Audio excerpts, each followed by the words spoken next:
दोस्तों यूपी के अंदर एक बहुत बड़े वाहन लुटेरों के गैंग का पर्दाफाश हुआ है और 40 के करीब गाड़ियां उनसे बरामद भी हुई है। और सबसे बड़ी बात यह है कि कुछ एआरटीओ अधिकारियों की भी बीच में शमूलियत होने का सबूत मिला है। जी हाँ, ये बहुत ही बड़ी खबर आज की खास ग्राउंड रिपोर्ट में हम आपको बताने जा रहे हैं एक छोटे से कमर्शियल के बाद। दोस्तों, एक भी बीमा क्लेम आज तक हमारा रिजेक्ट नहीं हुआ है। 100% क्लेम सेटलमेंट का रिकॉर्ड है हमारा। इसलिए मैं कहता हूं कि गाड़ी का बीमा सिर्फ और सिर्फ ट्रांसपोर्ट मॉल से 90-831 पर अभी अपनी गाड़ियों के नंबर व्हाट्सएप करें। ट्रांसपोर्ट टीवी पर आपका स्वागत है। मैं हूं मनिंदर सिंह और आप देख रहे हैं ग्राउंड रिपोर्ट। दोस्तों, ये खबर है उत्तर प्रदेश के इटावा की, जहां पर कुल 41 गाड़ियां रिकवर की गई हैं एक गैंग से, जिसके अंदर 11 ट्रक, 18 टैंकर, एक डीसीएम की गाड़ी, 2 स्कॉर्पियो, 2 जाइलो, एक आर्टिगा, एक होंडई, एक इंडिगो गाड़ी शामिल है। ये एक प्रॉपर बकायदा एक गोडाउन के अंदर ये 41 गाड़ियां खड़ी की गई थी और इनको जल्द ही बेचने की तैयारी थी। उससे पहले ही यहां पर रेड पड़ी और ये गाड़ियों को बरामद कर लिया गया। साथ में ही 3 लोगों को अरेस्ट भी कर लिया गया। ये लोग कौन है ये भी बताऊंगा। उससे पहले आपको बता दूं कि ये जो गाड़ियां रिकवर हुई हैं इनकी कुल कीमत 7 करोड़ 50 लाख रुपए बताई जा रही है। और इसके अंदर जैसे मैंने शुरू में कहा था कि 2 एक्स एआरटीओ भी शामिल है। खैर, अगर मैं आपको बताऊं कि ये तमाम जो लोग किस तरीके से अरेस्ट हुए और किस तरीके से ये गाड़ियां बरामद हुई और ये जो एआरटीओ का बीच में शमूलियत का किस्सा, ये पूरी स्टोरी है क्या और किस तरीके से सामने आई। असल में हुआ ये कि इससे पहले एक और स्कैम हो रहा था, चल रहा था कि जो ट्रैक्टर हैं उनकी फर्जी रजिस्ट्रेशन हो रही थी। ये बात सामने आई थी कुछ समय पहले और इटावा पुलिस ने इसको लेकर एक इन्वेस्टिगेशन टीम बनाई थी जो कि अपनी जांच पड़ताल कर रही थी। उस केस के अंदर कुछ लोगों की गिरफ्तारी होती है। जब उसके बाद पूछताछ होती है तो वो जो गैंग था उसकी तारें जुड़ जाती हैं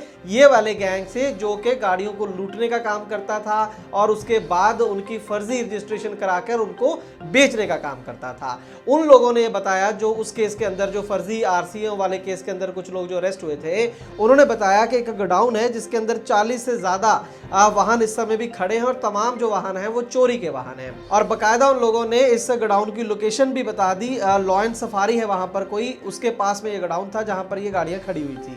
वहां पर रेड हुई और तो वहां से जाकर ये तमाम जो गाड़ियां हैं वो बरामद हुई और वहीं से 3 लोग हिरासत में लिए गए, जिनके नाम थे दिलीप कोठारिया, रघुविंदर सिंह और राजीव गुप्ता। ये 3 लोग इस समय हिरासत में हैं और कुछ लोग अभी फरार भी हैं। तो जब इन 3 लोगों को हिरासत में लिया गया उसके बाद इन्होंने अपनी पूरी मोडस ऑपरेंडी तो बताई ही कि किस तरीके से पूरा ये जो उन्होंने किस तरीके से गाड़ियों को लूटते थे और किस तरीके से इन गाड़ियों को बेचा जाता था वो तो बताया ही। साथ में ये भी बताया कि 2 एआरटीओ एक्स एआरटीओ अभी नहीं है जॉब में, पहले थे। एक तो थे एआरटीओ औरैया मनोज कुमार और दूसरे एआरटीओ इटावा ही वीरेंद्र सिंह। ये 2 लोग भी साथ में शामिल थे और चोरी की गाड़ियों की रजिस्ट्रेशन कराने में ये लोग इनकी मदद करते थे और अभी भी उनके गैंग का ही एक तरीके से हिस्सा है। अब जो बकायदा एफआईआर हुई है उनके अंदर इन लोगों के भी नाम शामिल हैं। खैर, होता ये था कि सबसे पहले तो गाड़ियों को चुराया जाता था, लूटा जाता था। उसके बाद नागालैंड से इन गाड़ियों की एनओसी प्राप्त की जाती थी। होता ये था कि जो भी गाड़ी कोई कबाड़ होने वाली है या हो चुकी है नागालैंड के अंदर, उस गाड़ी का रजिस्ट्रेशन प्लेट लगा दी, उसी गाड़ी की चेसी और इंजन नंबर इन गाड़ियों के ऊपर लगा दिया जाता था। फिर नागालैंड से वहाँ के जो आरटीओ स्टाफ से मिली भगत से एनओसी ले ली जाती थी। उसके बाद ये गाड़ियाँ पहुँचती थी यूपी के अंदर इन गाड़ियों को रजिस्टर करा लिया जाता था और ज़्यादातर जो गाड़ियां हैं वो इटावा और औरैया के अंदर रजिस्टर होती थी क्योंकि वहाँ के जो एआरटीओ थे वो इनके साथ मिले हुए थे। उसके बाद इन गाड़ियों को अलग अलग राज्यों में बेच दिया जाता था। जब इन पर रेड हुई है, ये 40 गाड़ियां 41 बरामद हुई हैं, उस समय भी इनकी रजिस्ट्रेशन हो चुकी थी। चोरी हुई, नागालैंड से एनओसी ली, यूपी में उनको रजिस्टर करा लिया और अब इन गाड़ियों को जाना था मध्य प्रदेश बिकने के लिए, लेकिन उससे पहले ये गाड़ियां पकड़ी। लेकिन इससे भी ज्यादा चौंका देने वाली जो खबर है वो ये है कि ये गैंग जो है वो 2016 से काम कर रहा है, लगभग 5 साल हो गए। और इससे भी बड़ी बात यह है कि यूपी पुलिस का ही अब खुद ये कहना है कि हो सकता है कि 10,000 से ज्यादा ऐसे वाहन जिनकी जो चोरी के हैं या लूटे गए हैं और उनके ऊपर फर्जी रजिस्ट्रेशन उनकी कराई गई है वो इस समय भी चल रहे हों और यूपी के अंदर ही चल रहे हों, इसकी बहुत बड़ी संभावना है। ये खुद यूपी की पुलिस कह रही है। इसके साथ ही पुलिस को ये भी जानकारी मिली है कि ऐसी गाड़ियां जो हैं उनमें से कई गाड़ियां इस समय तेल कंपनियों के साथ में चल रही है। ये बहुत हैरानी की बात है क्योंकि जो जानकारी हमें है उसके हिसाब से जब आप किसी तेल कंपनी में जैसे मान लीजिए टैंकर आपको लगाना है तो वो बिल्कुल नई गाड़ियों की डिमांड आपसे करते हैं। किस तरीके से ये पुरानी गाड़ियां जो है वो तेल कंपनियों में चल रही है, ये अपने आप में एक और नई बात है, नया खुलासा इसके ऊपर बनता है। खैर एक डायरी भी मिली है जिसके अंदर 35 ऐसे वाहनों की सूची मिली है जिनकी एनओसी तो नागालैंड से मिल चुकी है, अभी यूपी के अंदर रजिस्टर होनी है। वो गाड़ियां कहां पर हैं वो अभी पता नहीं है, वो भी पुलिस उसके अंदर इन्वेस्टिगेशन कर रही है। तो जब आप समझ लीजिए कि अगर 10,000 गाड़ियों की बात हो रही है तो ये गैंग कितना बड़ा है। निश्चित तौर पर 3 लोग या 2 ARTO की बात नहीं है, इसमें बहुत बड़े लोग और बहुत ज़्यादा लोगों की शमूलियत होगी निश्चित तौर पर। और इसको लेकर डीलर भी बताया जा रहा है कि कुछ इसके अंदर इन्वॉल्व हो सकते हैं, उनके ऊपर भी सर्वेलेंस है, उनके ऊपर भी नजर रखी जा रही है। ऐसे केसेस को सुनने के बाद हम किसी पुलिस को या किसी प्रशासन को बधाई भी नहीं दे सकते हैं क्योंकि ये असल में सिस्टम का फेलियर है।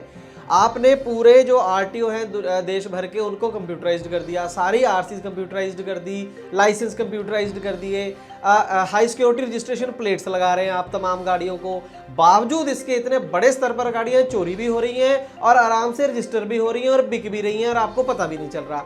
इसलिए बधाई तो किसी को नहीं देनी बनती है, बल्कि ये सोचने का वक्त है हमारी मिनिस्ट्री से लेकर नीचे RTO ऑफिस तक कि आपका सिस्टम नाकाफी है इन चोरों को रोकने के लिए। ये सिस्टम ओवरहॉल मांगता है, नई पॉलिसीज और नया दिमाग मांगता है कि किस तरीके से ये चोरी की गाड़ी, पहले तो चोरी रुके, लूट रुके और उसके बाद ऐसा सिस्टम हो कि जो मर्जी हो जाए वो गाड़ी दोबारा रजिस्टर ना हो सके। कम से कम ये सिस्टम तो बना सकती है सरकार, और फिलहाल जो भी बनाया है वो फेल है। इसका मतलब अगर इस तरीके से लोग इतने धड़ल्ले से ये काम चल रहा है तो अगर आप सहमत है मेरी बात से तो जरूर कमेंट सेक्शन में अपनी राय बताइएगा। और अगर आपको काम पसंद है अपने इस चैनल का तो ट्रांसपोर्ट टीवी को फेसबुक, यूट्यूब, इंस्टाग्राम और ट्विटर पर जरूर फॉलो करें। ट्रांसपोर्ट टीवी देखने के लिए बहुत बहुत शुक्रिया।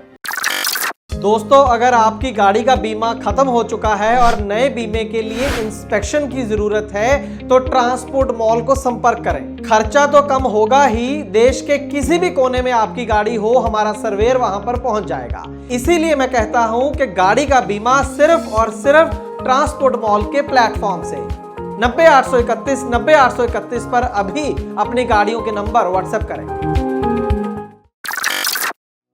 ट्रांसपोर्ट टीवी को YouTube पर अभी करें सब्सक्राइब और दबाएं बेल आइकन। फेसबुक पर लाइक करें हमारा पेज और ट्विटर पर भी करें फॉलो। ट्रांसपोर्ट टीवी, जानकारी लाभकारी।